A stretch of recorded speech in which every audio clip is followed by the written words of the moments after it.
மேன்மை அமைப்பின் நண்பர்களுக்கு வணக்கம். முத்துபாரதி பேசுகிறேங்க. இப்போ நீங்கள் பார்த்துட்ருக்கிறது திருப்பூர் சிக்கண்ணா கல்லூரி அருகில் உள்ள கொங்கனகிரி ஆலயம். கோபுர பணிகள் நடந்துகிட்ருக்குதுங்க. அங்கே தேர்த்து சுற்றி வருவதற்காக இந்த பாதை அமைச்சிருக்காங்க. அதுக்கு பக்கத்தில் தான் நாம் வச்ச அந்த மரக்கன்றுகள்லாம் வளர்ந்து கொஞ்சம் சற்று பெரிய நிலையில் வளர்ந்துருக்கு. ஒரு மகிழ்ச்சியான செய்தி.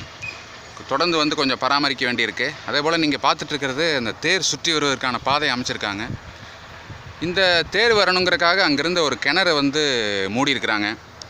ஏன்னா கிணறு ஒரு அத்தியாவசியமான ஒரு விஷயம். நான் ஏற்கனவே பதிவிட்டிருந்த மாதிரி அதை போய் மூடியிருக்காங்க. கேட்டதுக்கு இந்த மாதிரி தேர் சுற்றி வரணுங்கிறக்காகன்ட்டு நிறைய இடம் இருக்குது.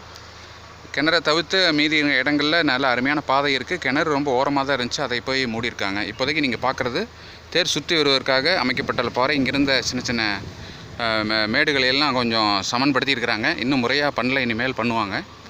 இப்போது தேர் சுற்றி வருவதற்கான பாதையில் இருந்த பாறைகள் மணல்களை எல்லாம் அவங்க சமன்படுத்தியிருக்கிறாங்கன்னு சொல்ல முடியல, ஓரளவுக்கு சரி பண்ணியிருக்காங்க. ஏன்னா இன்னும் கோபுர பணிகளே முடிக்காமல் இருக்காங்க. இப்போதைக்கு இந்த பாதை இந்த மாதிரி வருது. இப்படி உடனே வலது பக்கம் போகும்னு பார்த்தேன். ஆக்சுவலாக அந்த மாதிரி இல்லை. தேர் சுற்றி வரும் பாதை இப்படி போனால் கோயிலினுடைய இடது பக்கம் போகிறக்கு வழியே இல்லாமல் இருக்குது. ஏன்னா அந்தளவுக்கு அந்த இடத்துல இட வசதி இல்லை.